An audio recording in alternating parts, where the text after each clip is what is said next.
British Prime Minister Keir Starmer says the UK is formally recognizing a Palestinian state despite vociferous opposition from the US and Israel. According to Associated Press in a statement Sunday, Starmer said the move is part of a process to bring about an end to the conflict in Gaza and help promote a lasting peace between Israel and the Palestinians.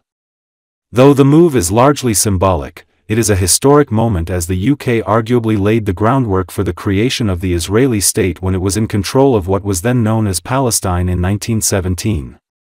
The announcement was widely anticipated after Starmer said in July that the UK would recognize a Palestinian state unless Israel agreed to a ceasefire in Gaza, allowed the UN to bring in aid and took other steps toward long-term peace. In the face of the growing horror in the Middle East, we are acting to keep alive the possibility of peace and a two-state solution. That means a safe and secure Israel alongside a viable Palestinian state. At the moment, we have neither. Ordinary people, Israeli and Palestinian, deserve to live in peace, to try to rebuild their lives free from violence and suffering. That's what the British people desperately want to see. Yet, almost 2 years after the barbaric attacks of October the 7th, hostages are still held by the terrorists of Hamas. Recent images show the hostages suffering and emaciated. Hamas even refuse to release all the bodies of the dead. I have met British families of the hostages. I see the torture that they endure each and every day. Pain that strikes deep in people's hearts across Israel and here in the United Kingdom. The hostages must be released immediately, and we will keep fighting to bring them home. Let's be frank. Hamas is a brutal terror organization. Our call for a genuine two-state solution is the exact opposite of their hateful vision. So we are clear, this solution is not a reward for Hamas because it means Hamas can have no future, no role in government, no role in security. And we have already prescribed and sanctioned Hamas, and we will go further. I have directed work to sanction other Hamas figures in the coming weeks. Meanwhile, the man-made humanitarian crisis in Gaza reaches new depths. The Israeli government's relentless and increasing bombardment of Gaza, the offensive of recent weeks, the starvation and devastation are utterly intolerable. Tens of thousands have been killed, including thousands as they tried to collect food and water. This death and destruction horrifies all of us. It must end. We have evacuated the first group of sick and injured children to the United Kingdom to be treated by the NHS, and we continue to increase our humanitarian support. But still, nowhere near enough aid is getting through. We call again on the Israeli government to lift the unacceptable restrictions at the border, stop these cruel tactics, and let the aid surge in. With the actions of Hamas, the Israeli government escalating the conflict, and settlement building being accelerated in the West Bank, the hope of a two-state solution is fading. But we cannot let that light go out. That is why we are building consensus with leaders in the region and beyond around our framework for peace. This is a practical plan to bring people together behind a common vision and a series of steps, including the reform of the Palestinian Authority, that takes us from a ceasefire in Gaza to negotiations on a two-state solution. We will keep driving this forward, As part of this effort, I set out in July the terms upon which we would act in line with our manifesto to recognise Palestinian statehood. That moment has now arrived. So today, to revive the hope of peace and a two-state solution, I state clearly, as Prime Minister of this great country, that the United Kingdom formally recognises the state of Palestine. We recognised the state of Israel more than 75 years ago as a homeland for the Jewish people. Today, we join over 150 countries who recognise a Palestinian state also. A pledge to the Palestinian and Israeli people that there can be a better future. I know the strength of feeling that this conflict provokes. We have seen it on our streets, in our schools, in conversations we've had with friends and family. It has created division.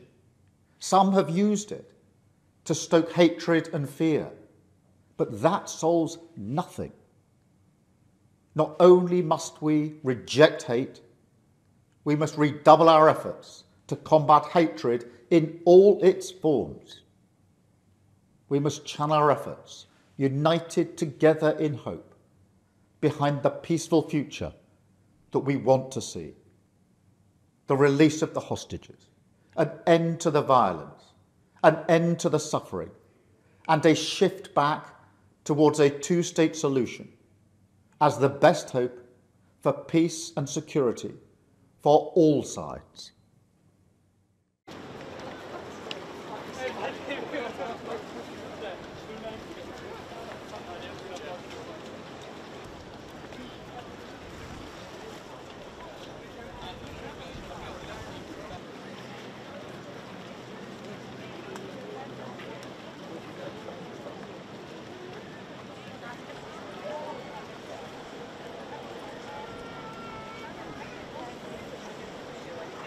It has great significance. I know we tend to sort of conflate the word symbolic with sort of not as important, maybe, that we tend to sort of trivialize the declaration as being only symbolic. But I don't think it's an empty gesture. I don't think that it is simply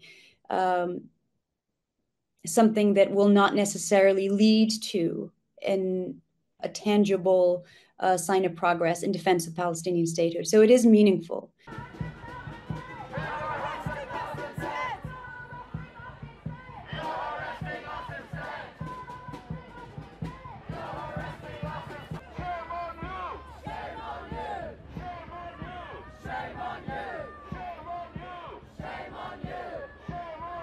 There is no ceasefire deal on the horizon. There is no real pathway to the release of the Israeli hostages. So is this the right moment, I think, is a valid question to be asking on the point of recognition. The second is, what will this change on the ground in the every day-to-day suffering of Palestinians in Gaza? I think not very much, unfortunately. This glimmer of hope is important. And I think that will matter for those on the ground, but there will be questions as to, well, if this act of declaration of recognition is being supported now by the UK, by France, what next? How will our circumstances improve? And I don't think that there is an answer to that. The only answer will come with meaningful progress on the wider context of a two-state solution.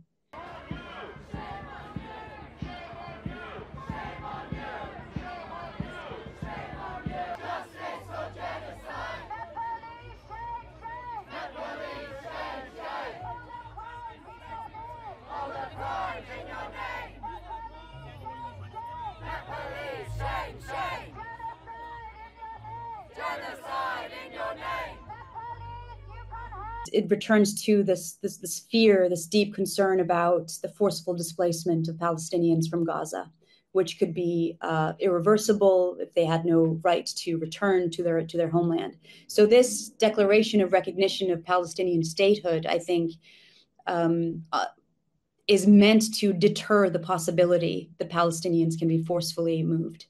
And that is a win in defense of Palestinian statehood in and of itself. And that matters because that is now a firm commitment by the United Kingdom that they will not allow that to happen.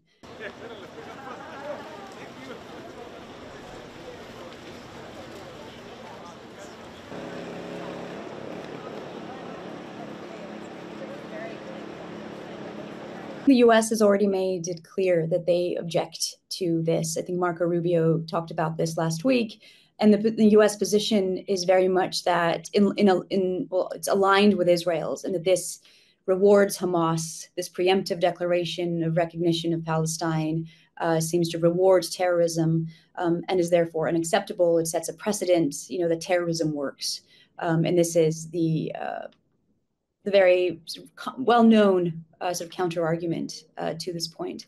I think on the other side, in favor of recognition, is the view that what else, we have so few options left to change the pace of events on the ground.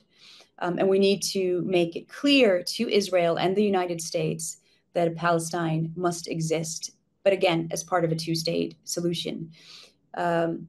I think in reality, it's significant for France and the UK to recognize Palestine because of the legacy of these two countries' involvement in the Middle East, the legacy of the Sykes-Picot Agreement. This lingers over the peoples and governments of the Arab Muslim Middle East, the notion that these two countries, during the Mandate period, the colonial era, they drew lines in the sand and designed the Middle East as we know it today. So for these two states, these capitals, to recognize Palestine is significant from this point of view. But without the United States coming on board with the idea of a Palestine, I think very little will change on the ground.